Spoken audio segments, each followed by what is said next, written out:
Alrighty, and here we are. Welcome everyone to another episode of Our Parents' Basement. Thank you for joining us, bless you, once again on your Thursday evening. I am excited to be here because last week we were not able to make a show, so we're going to make up for some lost time and have a good goddamn session with the Basement Dwellers. So here we are. I am Philip, and with me this lovely evening, this very chilly evening, we have Charles in Chicago. And Charles, how are you holding up over there?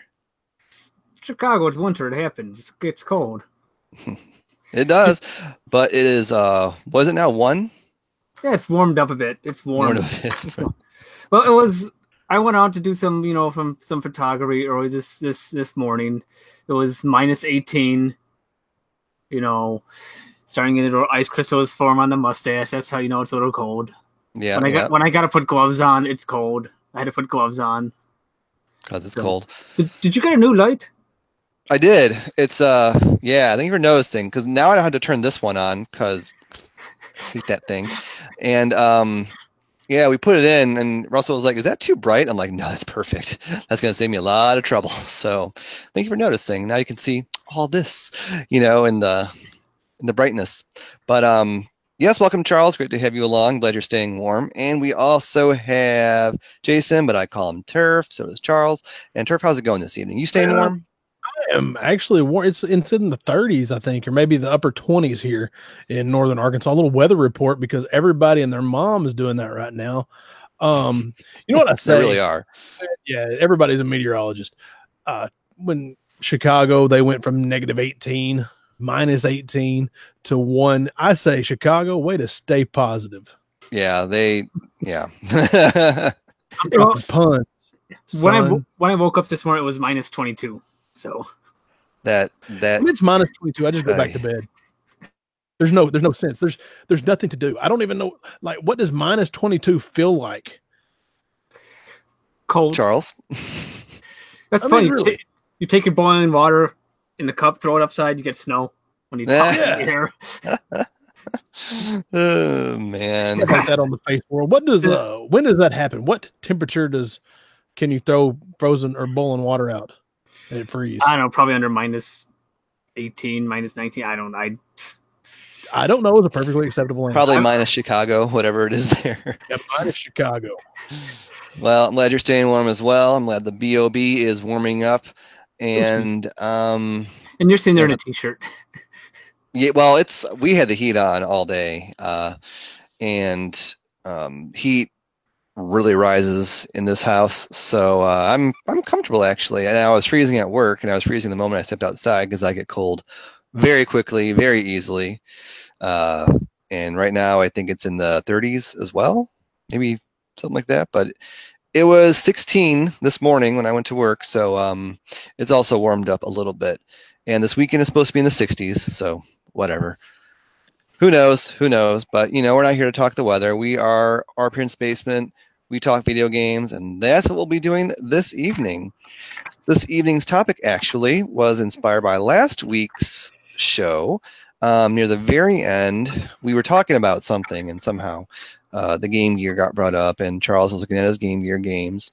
And he noticed something was amiss with his copy of Mortal Kombat 3. And Charles, I'll let you take it away.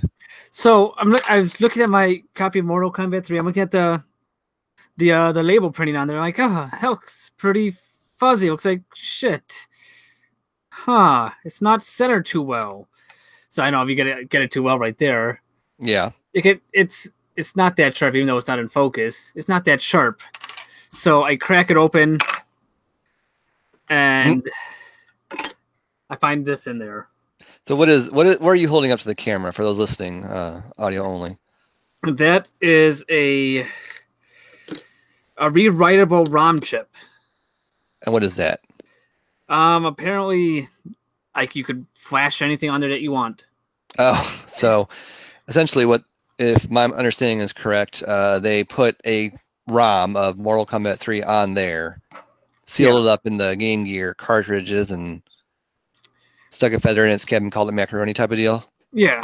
Okay, wow. I was feeling the weight feels a little off. I'm like, this doesn't feel right. Then I see that.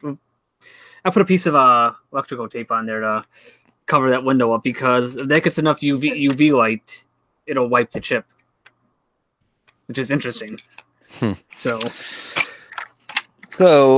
Charles's unfortunate encounter, I guess, with this copy of Mortal Kombat 3 led to tonight's topic, and that is pirated games, copies, illegal copies of games, illegal reprints of games.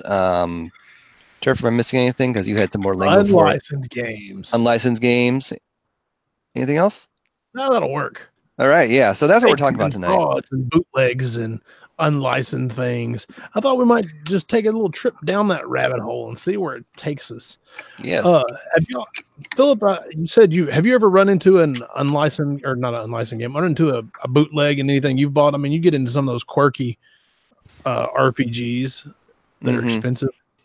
Yeah, as far as I know, have not.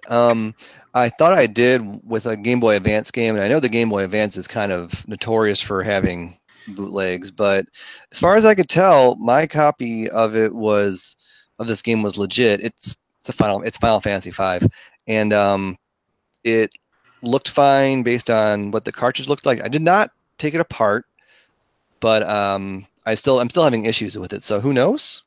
But that's the only thing I can think of in recent memory. Everything else, I think I've been lucky enough to not worry about that. Is that a Tri-Wing bit you would need to open that up? I think a little Y looking thing. Well, I have a cartridge right here, so I'll hold up to the camera. There's this little screw right at the very tippy top, and I'm not sure what I need to open this up. This isn't the game, but this is how the cartridge is. Yeah, it's a Tri-Wing. Okay. So maybe I'll do that sometime just to see. But no, other than that, Game Boy Advance games are probably the ones that is the most, I guess, frauded. The one that the most faked, especially the Pokemon games. There was Pokemon really. They were the first ones to really start. Well, they were the first Game Boy Advance games that people really were sought after, and they just started flooding in from like China or Hong Kong. There would be a ton of these just fake. People were faking them. You know, they were putting out counterfeits. So they would show up in used game stores. So if you bought them secondhand, bought just the cartridge, you know, you wouldn't get the box, the manual, or anything. You just bought the cartridge. There was a better chance of getting that was the biggest fraud. You know, you chances are you wouldn't run into one unless you were in California. That's where it was bad. But I think for around here, I've never run into a fake. Now we all order stuff online. I think. So I think that'd be the biggest. Yeah, absolutely. If you order something and it's coming from Egypt or somewhere in Africa, or it's coming from somewhere in Asia, especially Hong Kong, China, there's a good chance if you're getting a North American game from China that it's a fake. Just look where your stuff's coming from if you're going to order from eBay. So as gamers, and I think we all enjoy the Game Boy Advance, how can we tell if we have a fake or not? Do you know? The easiest way is to look at the board. You can tilt up a Game Boy Advance game and you can see where it says Nintendo on the little, on the green part. You can see it down in there. It's kind of hard to see, but looking now, especially if you take a cell phone light or you hold it up to the light, you can see where that has the oval with it says Nintendo in it. Oh, I don't know if this game's fake because I'm not seeing what you're talking about. I know that you can on the. Oh, I see it. Cool, sweet. So that's legit. You can just see. Can you see the whole thing of it, or is it just part of it in the cartridge? It's like 3/4 of the oval. Right. Yeah. It doesn't actually say Nintendo. And it says Nintendo. Right. Yeah, it says Nintendo on it. That's the way to tell if it's legit or if it's a fake. Cool. I'll have to look at some of. Now you got me curious about some of my other Game Boy Advance games because it's such an easy one to do this to. It is. It's the one that's faked the most, in my opinion. My limited knowledge, I guess. Well, Charles, other than this encounter with Mortal Kombat 3, do you have any other This ones? This is the only one that I know of. I don't. Most of my Nintendo games are. Why would you fake those? Yeah. Why would you? They're not the high ticket ones. So, but yeah, this is the only thing that I know that is not legit. So Yeah. it's obvious when I look at the label now. Yeah. Yeah. The label was the first giveaway, and well, just happened from there. Well, Turf, I know you seem to have. I think you have a lot of. I don't have a whole lot of counterfeit games. It's a problem when you're buying, like, especially Super Nintendo games. Yeah. That and high dollar NES games. Those are probably some of the more faked games. Like, you will find a fake Earthbound or Chrono Trigger or some of these. I'm sure there's like Hagane and Hagane. That's what I was thinking of. Wild Guns and some of those high dollar games. Evo is another one that's faked a lot. You'll be able to you can find those. You go to like conventions and stuff. You'll find somebody selling reproductions that are not actual legit. They're not licensed. They're bootlegs. They're fakes. They're counterfeits. And I have a real problem with, if you're going to make a reproduction game, yeah, sure, get it out to the masses, whatever you want to do. Yeah. But make a label for the thing, please. Don't try to pass it off as the original, because there's collectors out there, man, and there's people getting hosed. Well, when we were at Retropalooza, did you any convention anywhere, and this is for you as well, Charles, like, did you seen these and people trying to shove them off as, hey, you want to look at this? At conventions, I've never seen anybody try to pass one off as real. Yeah. But there are people selling repros. And now if it's like in a green cartridge, or, the ones that seriously, they sell a lot of these repros in these different colored shells, or they might be pink. They might be, blue. That's kind of fun, actually. Well, yeah, if they're not, it's not a color that was readily, or that was released. They're not gray. So if they're doing that, cool, good on you. I don't have any problem with that, because there's no way you can mistake that for the real thing, right? Nobody's trying to pass off, a green Street Fighter as legit Street Fighter, or a red Earthbound. Nobody's trying to pass that off as legit. So I'm cool with that. I'm fine with that. But the ones that try to make them look real, that's sketchy AF. If you ask me. Yep. That's where people who like to actually play and enjoy them, we also kind of get the shaft, because here we are. I think we have a real copy of the game we wanted for a while, and nope. Well, and it's bad that, like, when I bought my little Samson and when I bought my Flintstones, I bought my Flintstones from Bad Graphics Gamers, my Flintstones too, and they insisted that I open it up before I bought it. Right there at the table, we cracked it open and we looked at it. So just so they could say, yeah, this is legit. I want you to know that it is.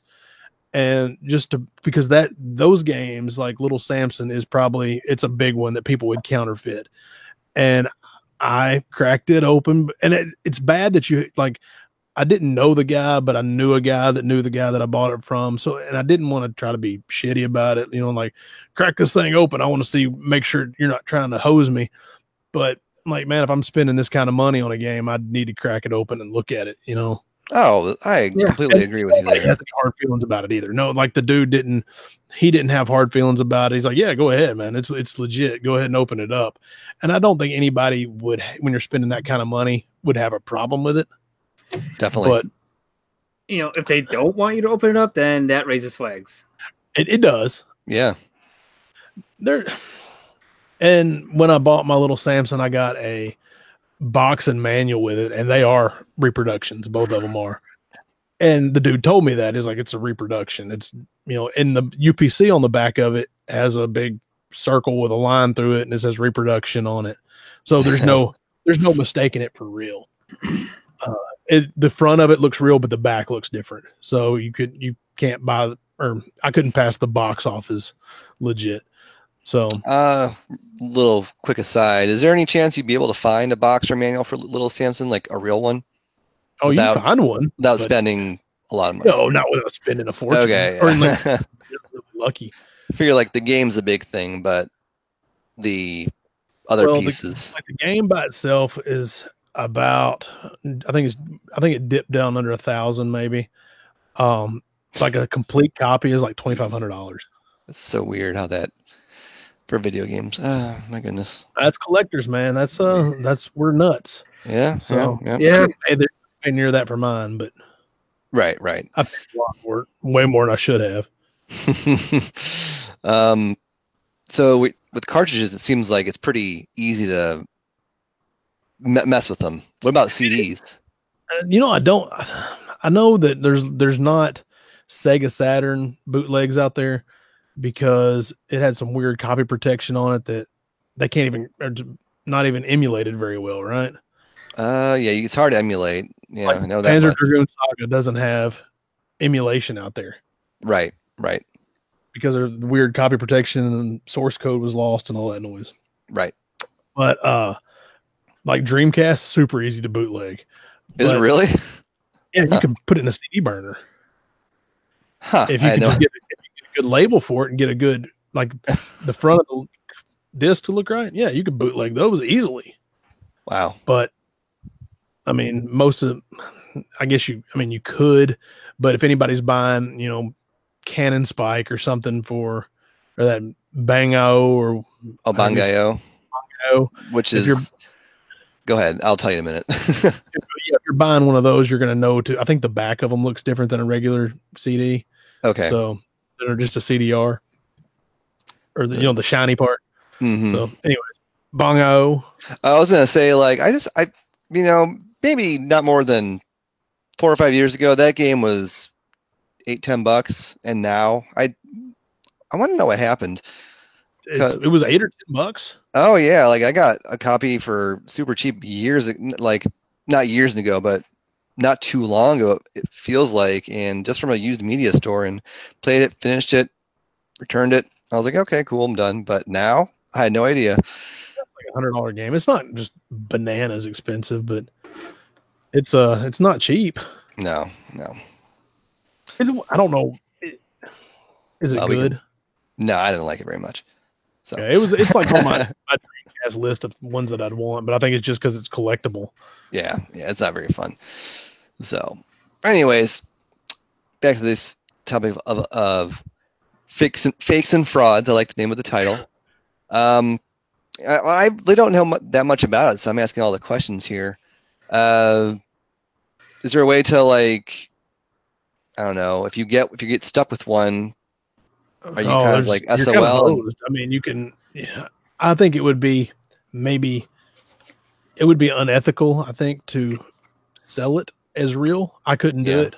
I would just like, man, I got hosed. Just cut your Yeah. losses.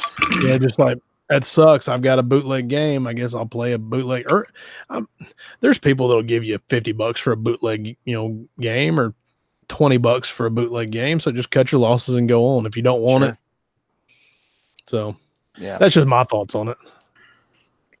Charles, Yeah, what are you gonna do with your Mortal Kombat 3? I don't know. Do something Keep with it. it. Yeah, Keep it and add it to the collection. I've got another one coming. Oh, good.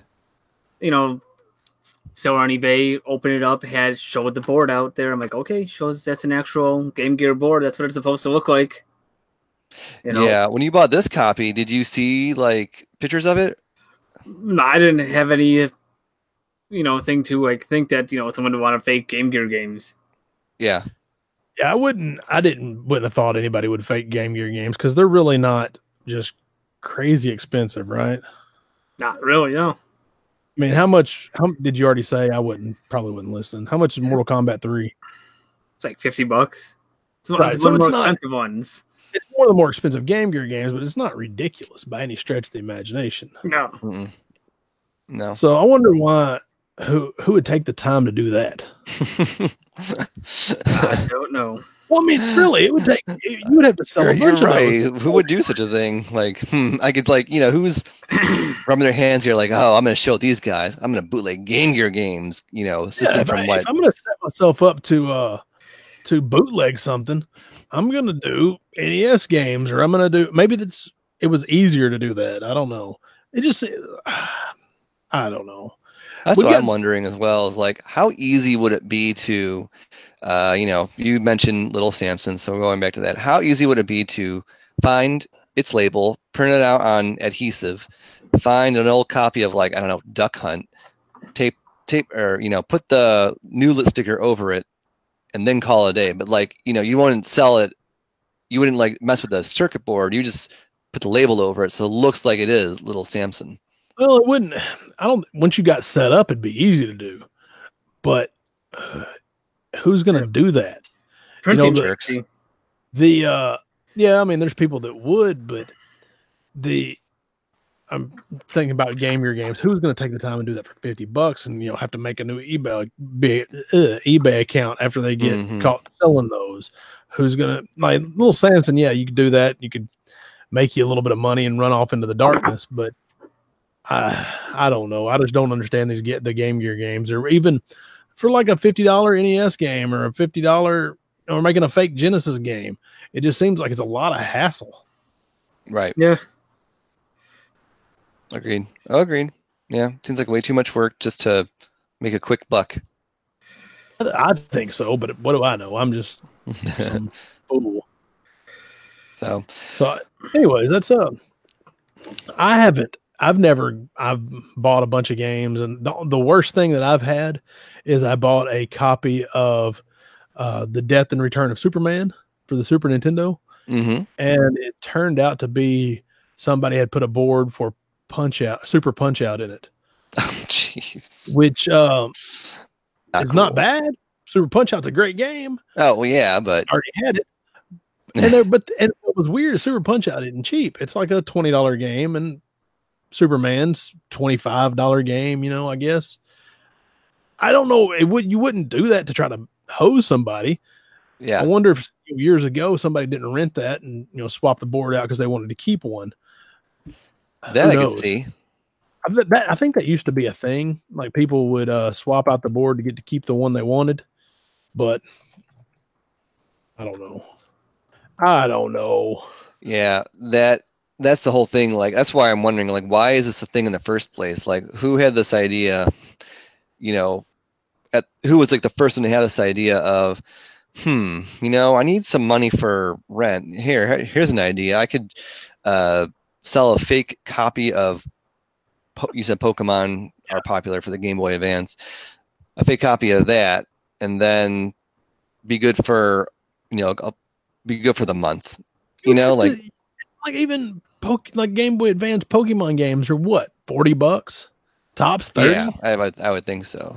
So you have to sell a shitload to make any money. Right. Exactly. Now AliExpress I guess it's probably out of Hong Kong or something like that.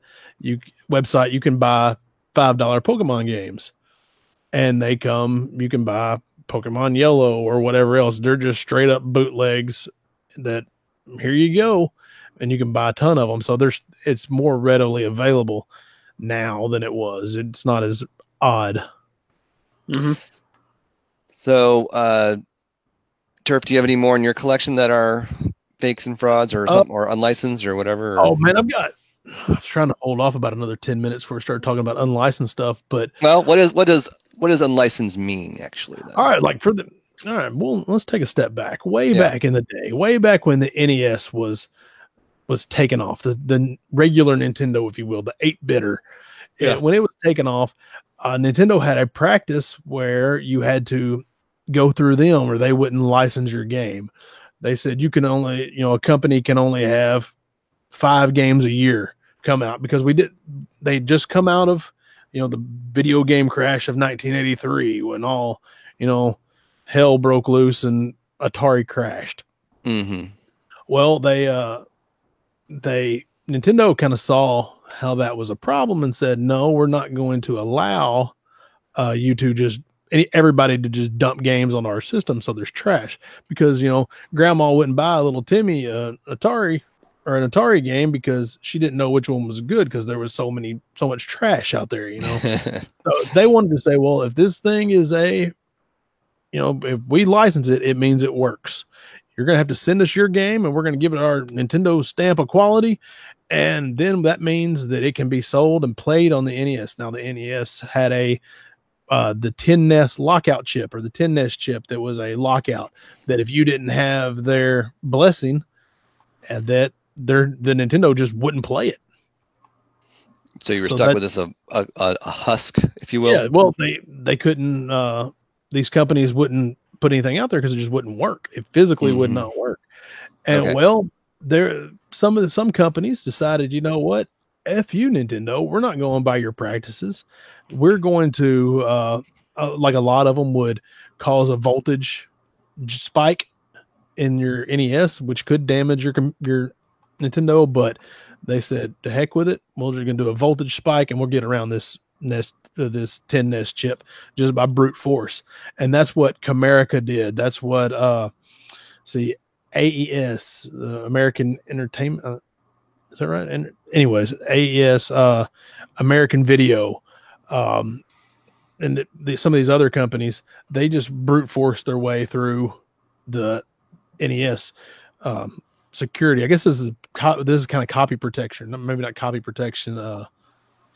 I don't know. They were restrictive of who they would let on their system. So that was one thing that they did. Now, there is a company known as Tengen. Have y'all ever heard of Tengen? I have not. Well, Tengen, they have the weird looking black carts like RBI Baseball and Indiana Jones and Clax. There's a bunch of these games that are these weird looking black cartridges and they're pretty readily available. I mean, they're nothing special. But Tengen was a branch of Atari, or a subsidiary of Atari. Atari wanted to put their games on the NES, and Nintendo said, "Nah, bro, y'all got a 5200, a 7800 all going on right now. Nah, you ain't gonna put your games on my system. Ain't happening." So they said, "Okay, we won't." Anyways, they said, "Yeah, we are." We're definitely not going to do that.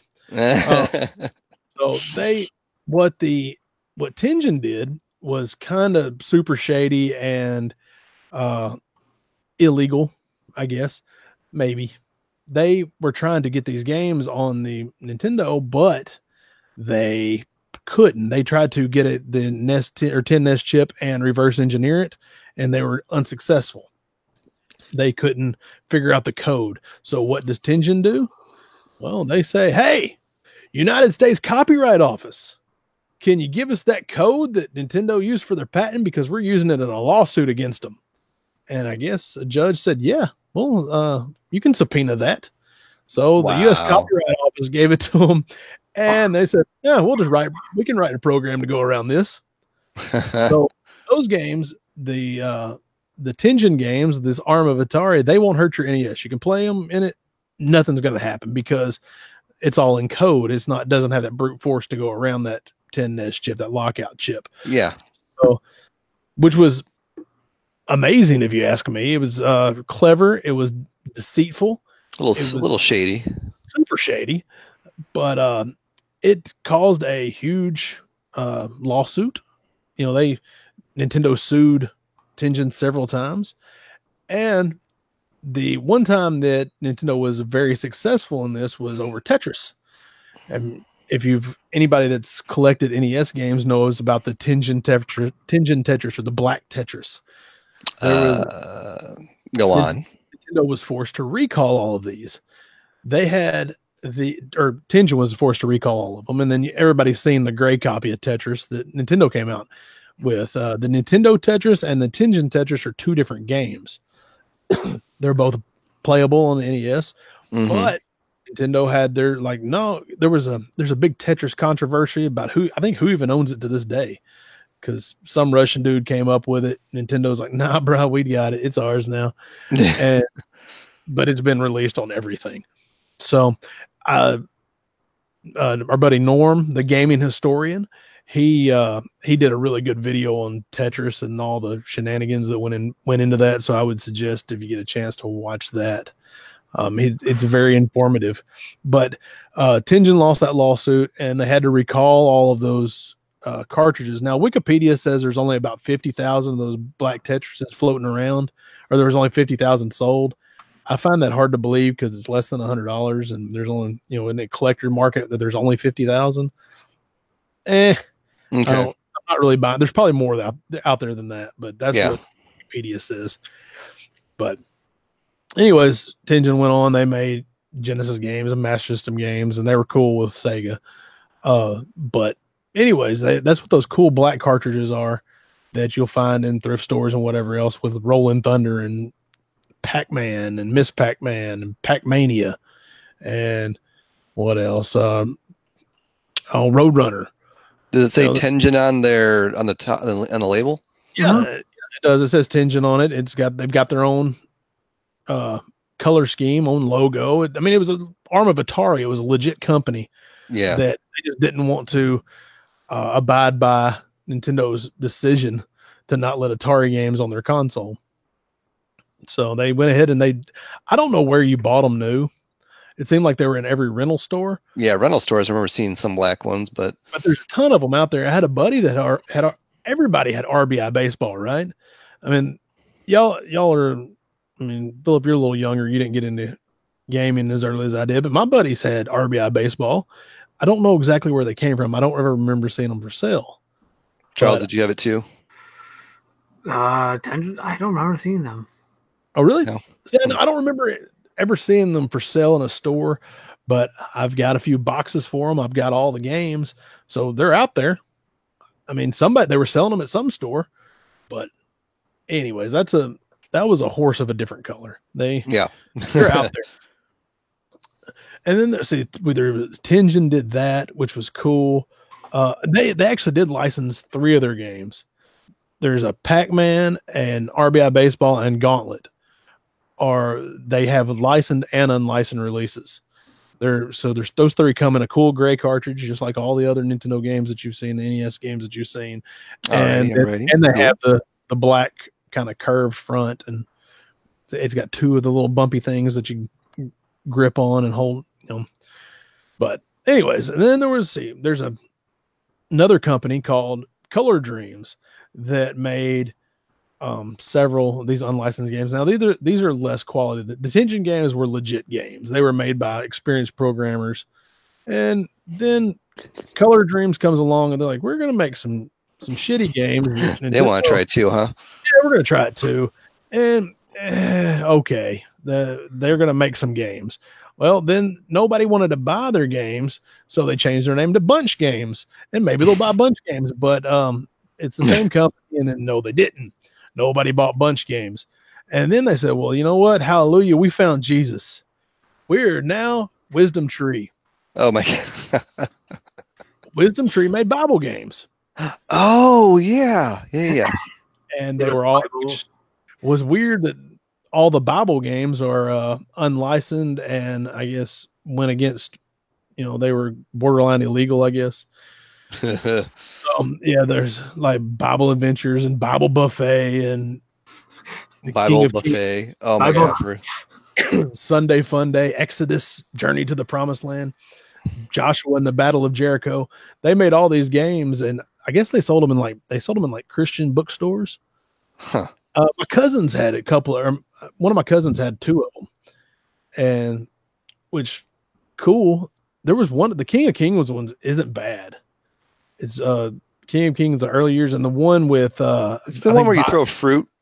No, it's Bible Adventures that you pick up, like you do Noah, and you pick up all the animals and take them in the ark. Okay, you can stack them on top of each other. It's actually a game where you could throw fruit. I remember. What was that, Charles? Like that's how we got them on the ark. They stacked them on top of each other. That's exactly 2 by 2. Exactly it does say side by side, I think. But anyways, that's a horse of a different color. So this unlicensed company, they found Jesus and they decided they were going to make spiritual games. And I'll say that at least Bible Adventures and I think King of Kings, they're not bad. They're not terrible. It's not the worst NES game. They probably should have been licensed. So then American Game cartridges, and they made their claim to fame is they made Chiller. And Chiller is the goriest NES game made. Do tell. Well, it's a zapper game, and things explode, and there's a scene where people are being tortured, like a dude's head's in a vice. Somebody's chained to the wall, and they've been disemboweled. There's a guillotine. This is all in one scene. Some heads on the wall. Nice. It was pretty gory, pretty spooky. There's a drain in the floor for all the blood to go into. Okay. So at least you're cleaning up after this. Yeah, we just hose the place down and get done. Yeah. It was like Saw. It was like it's a scene from Saw. Sure. Seesaw. Anyways, and they made Death Race and Shockwave, which both sucked. They're all pretty bad games. They're like they were made in somebody's basement and they barely work. Let's see. And then we got into the American Video Entertainment. They did like Blackjack and let's see, Mermaids of Atlantis, which is we'll get to it later. Never mind. And just some Wally Bear and the No Gang. That's going to teach us to say no to drugs. Very nice. Progressive. I love it. Then one of the ways that they were going to get around this NES 10 chip was a company named Camerica. They were going to, or the 10 NES. They made these nifty little cartridges. They made the Aladdin Deck Enhancer. So they didn't have to have the piece it was like you just had to have part of the cartridge and part of the board. There's part of an NES board that is all the same. For every game, it's just what talks to the NES. It takes the ROM chip and it talks to the Nintendo, right? Mm-hmm. So they made this Aladdin Deck Enhancer, which was that part. So for all your games, you had this one piece sticking out of your Nintendo, and then you put your little Aladdin game in there. And this is cool, if you ask me. It's a really cool peripheral, cool idea, I guess. And they were supposed to be cheaper. Well, they ended up being sold at gas stations and stuff like that, allegedly. I don't remember that. But anyways, that's what I've heard in the past, that you could find them cheap at like in the dollar store and in gas stations and things like that. But they also made some pretty good games. My favorite Camerica game is Micro Machines. They did. Oh, yeah, you remember cars? I take it. Yeah, you like race. I rented it a lot when I was a kid, and I bought it whenever I started collecting. You're driving around a car or a track it's like RC Pro-Am. You got little cars driving on your top down looking. And yeah, kind of like that. And you drive boats through the bathtub, and you drive across the tabletop, and you drive your cars through a shop dodging screws and stuff. It's a really neat kind of fun. It's actually a really, really, I'd say it's in the top probably 50 NES games, maybe. This is an unlicensed one as well? Yeah, this is a Camerica game. This is an unlicensed game. It's really good. I mean, I will say that's probably the best unlicensed game, in my opinion. All right. Neat. The 2-player Tetris is pretty good. But anyways. And then there's you got into like some really weird stuff that was just like one-off, like Caltron 6-in-1. It's 6 games that are absolute shit. And it didn't sell. And so somebody took the old stock after that company went bankrupt and sold it as Myriad 6-in-1. Didn't change the title screen or anything. They just put another sticker on top of it. And see, Action 52 is a hot collector's item. That I've heard of. It's hot. It's one of those that people really want to buy, want to collect. Cheetahman 2 is another one that is really hot that people want to collect. Then the absolute oddity of the NES library, or the unlicensed library even. Yeah. The Panesian games. Have you heard of Panesian? No. Okay. Panesian made 3 games. They made Peekaboo Poker, they made Hot Slots, and they made Bubble Bath Babes. They made the pornographic games. There are 3 NES games that got titties in them. And pixelated titties? Oh, yeah, super pixelated. But that's weird. That's a thing. I don't know, man. Yeah, it's a thing. There's pixelated titties out there. You need to be able to check that out. I would like to have them just for weirdness sake. Oh, I thought you had those. Like all the Nintendo I don't have all the unlicensed games. Gotcha. All right. I don't have the porn games just because. Okay. Yeah, it's That's okay. but I would like to have them. Got to say what's up to the not so southern gentlemen. They're hitting us up in the chat. Oh, hey guys. How you doing, gentlemen? But yeah, the Peekaboo Poker and the Bubble Bath Babes and the Hot Slots all they're the porn games, and they're pretty collectible just because they're so you had to. I don't know if you had to order them from the back of a magazine or they were sold in porn shops. I don't remember. I've heard both stories, but yeah, there's adult NES games, and those are probably some of the most notorious, maybe. Sure. And this is all new to me. Notorious. Exactly. That. So that's that. And then you get into some other systems. I know Aladdin they had an Aladdin deck enhancer for the or maybe they didn't have a deck enhancer, but I know that Comerica made games for the Genesis. Sega didn't have the same practices, so it may not be considered a bootleg. It may actually be part of the library. I don't know. Mm-hmm. I don't know anything about Genesis collecting. So, but yeah, there you go. So there's a brief history of unlicensed games. There's a Wisdom Tree made one unlicensed game for the Super Nintendo. The only unlicensed game for the Super Nintendo is Noah's Ark 3D, I think. It's basically Doom reskinned into Noah's Ark, which is awesome. And it's not super expensive, and it's not really that hard to find. But yeah, it's an interesting conversation piece. It really is. I'd like to I haven't bought that one yet. I just haven't ever run into it. Sure. For the cheap, and I've never really wanted to spend money on it. But it's a cool little piece. Yeah. So these unlicensed games, do either of you have any of them? Because I know I do not. Yes, I have most of them. I think there's like 7 that I don't have. I've got all the porn games. No, I don't. I've got the Attention Pac-Man. There you go. I think that's the only one I have. I can't see him from this location, but that's the only one that I know that I have. Mm-hmm. Yeah, as far as the NES has a bunch of unlicensed games and a bunch of just weird stuff on there. And like I said, I have most of them, and there's a few of them that are pretty fun. And then there's some not so fun cards out there that are unplayable. Which ones are you missing, Turf? Let's see. I don't have. There's probably. Let's see. Got Baby Boomer. Got Captain Comic. I don't have King Neptune's Adventure, which is a Color Dream game. I don't have Stunt Kids, which is a Comerica game. I don't have Pesterminator. That is a Color Dreams game.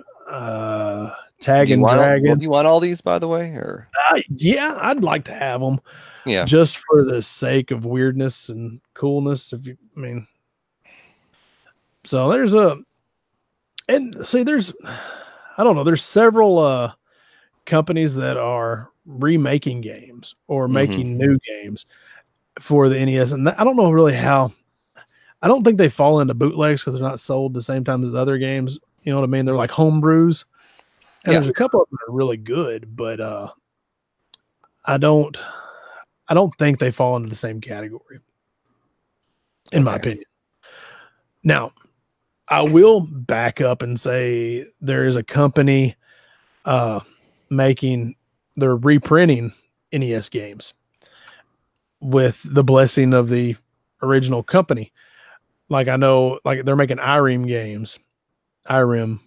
Anyways. Like Metal Storm, a pretty expensive NES game, 100 plus, and it's being remade, like not like a remake of the game, the same ROM put on a cartridge again. It's not licensed by Nintendo because they're not doing the NES game anymore, but it's a legit game by Irem. They've given them their blessing, so it's not a bootleg really. It's just a reprinting, maybe. Yeah. So I'm kind of into that. I think that's cool, and I might buy one of those if they're not too expensive. Okay, but I think limited run games may be the ones even putting that out after it's made. Maybe wrong on that. But anyways, that's a brief history of of unlicensed games in the world of Nintendo. That's something. I found it fascinating. Honestly, I had no idea any of this was a thing, like at all. There's a huge the NES has a cool history of I don't know, just like the lawsuits and the weirdness and the quirkiness. Yeah. It was kind of the Wild West, and I don't know, I'm into it, man. I think that's part of the allure of it, is that all these unlicensed games are just, I don't know, it's pretty cool. And, go ahead, Charles. let's say in that thing, that 10S chip. If you ever have your front-loading Nintendo, and you get that Blinky, that's why it's not communicating with that chip. But they took that out of the top loader, which why I love playing the top loader. It just loads games with no problem. I never owned a top loader NES, but so I didn't know that difference between the two. That's pretty interesting. Yeah, to cut down on costs, they took that out. So there you go. It's knowledge. I love it. Knowledge is power. So these unlicensed games that you are desiring, and Charles, if there's any that you want, are they reasonably priced? If I can speak. The Panesian games are pretty high. Just because what they are, right, basically. The Bubble Bath Babes right now is $1,100. God, that's like Little Samson again. Right, it's ridiculous. Yeah, they're really high, but they're weird, and that's why they are so high. Now, most like the Tension games, less than $10. Sure. See, a bunch of the Color Dream games, less than $10. Oh, they've got Color Dreams actually did come out with one of my favorite cover arts ever. That was for Operation Secret Storm. It has like a caricature of or a cartoon version of Saddam Hussein on the front of it. Oh yeah, I remember that. I think that's hilarious. I've not seen that, but now I'm interested. Well, y'all just keep talking. I got a treat for you. Okay. Ooh, boy. Charles, are you gonna, now that you have all this knowledge, are you gonna look for any of these as well? Probably not. I know I'm not. There's other things I'd rather buy, but if I do see them per chance, I'm like, maybe like at a garage sale. Then I'll be like, you know what? Sure. I kind of want to get Chiller at some point because it just is so interesting. Yeah, Chiller sounds. All right, oh my God, for real. Philip, I want you to click on me over there so everybody can see. Oh, I can see all right. Cartoon Saddam Hussein. I think that's like my favorite cover art for the NES. Right there, that little Jesse right there. That's amazing, if you ask me. I love it. Did you notice the emblem on his hat is a frowny face? I'm telling you, this rules. There's just so much awesome going on in this picture. That is a great cover, man. Have we had an episode about cover art yet? We did a couple years ago. We could do it again because that's a good one. Yeah, we'll have to do a remix because that is inspiring. Wow, I had no idea. What that had come out right at the height of Desert Storm or something like that? That's about 92 or whatever that was. That's when that came out. It's amazing. The game's terrible, but man, that cover art, that is something else. It's worth owning just for the cover art. Oh, absolutely. Absolutely. That's one for sure. Reason that's if they made a one sheet side of that, would you hang that on your wall? Maybe. It's like, do I have wall space for it? I'm kind of looking around like, where could I put it? Because I've got other stuff I need to hang up. Right. I mean, that would take precedent over anything else. If it wasn't for these dang windows in here, I probably would. You can have some custom make into a window shade, a mini blind. So you just. I was gonna say a mini blind or some curtains, nice curtains of Saddam Hussein. Right, you never open a blackout curtain with a Saddam Hussein caricature on it. Absolutely. Yeah. Like, hey guys, want to see the coolest mini blinds? Let me close them. Look at that, Saddam Hussein.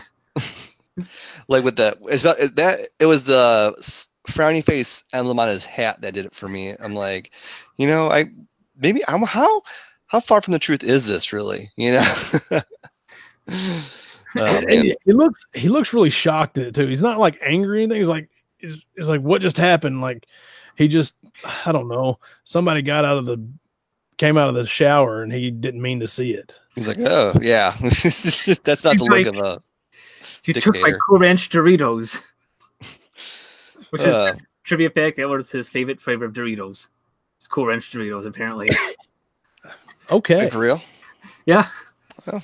Charles, you have all the knowledge. I just love it. It's not knowledge, it's just stupid trivia. Yeah. Well, my friends, anything else to talk about, to discuss with this topic? I find it fascinating, but I don't know much about it, so. That's all I got. Just, check your things. This is what a Game Gear board should look like. Ooh, we should put that in our Facebook and social media pages for references. So, yeah. And the Majesco games are different. But that's legit, right? That's legit. Yeah, that's what after Sega said, we're kind of done with this. You guys want to make it? You can. Oh, okay. Okay, yeah. Majesco was they were the Mexican company. Yeah. That printed, like they reprinted Mega Man X and they reprinted Turtles in Time and they redid, these are, legit Super Nintendo releases. Let's see, they did Contra Hardcore for the Genesis. They did not Bloodstained, Castlevania Bloodlines. Oh, neat.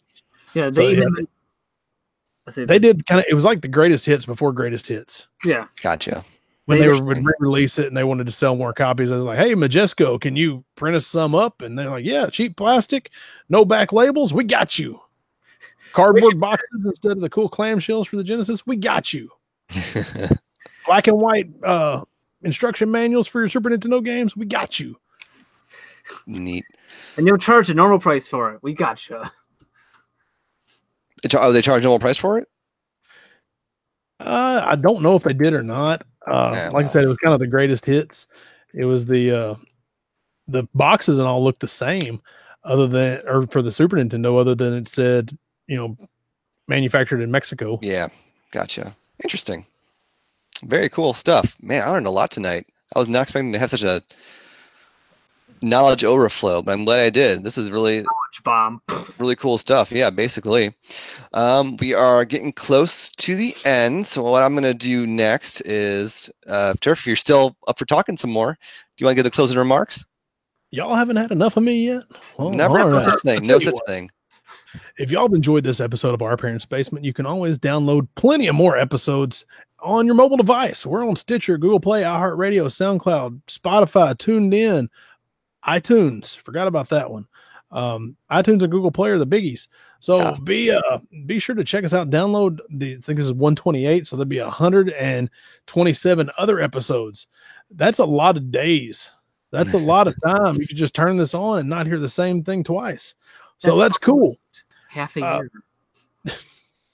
So we've got that going for us. You can drive probably halfway around the world. I don't know. That's a gross approximation. But if you want to interact with us, you can hit us up on facebook.com/OPB podcast. We're on Twitter @OPB podcast. That's Our Parents' Basement, OPB podcast. And you can find us on Instagram @OPB podcast. So we love hearing from y'all. We love hearing the comments, the questions, the smart remarks. Be sure to hit us up. We might even post some cool stuff on our Facebook and Twitter that sometimes the memes that are funny. Yeah, that the one I just saw, that was good. So there you go. Check us out. And we also have a YouTube channel. If you want to watch this live, we're live every Thursday night. And you can see what these glorious mugs these voices go with. That was beautiful. That was gorgeous. Nicely done. All right, everyone. Thank you for listening. Thank you for watching. We will be back next Thursday with a new episode. So until then, take care. Arrivederci, baby. Au revoir.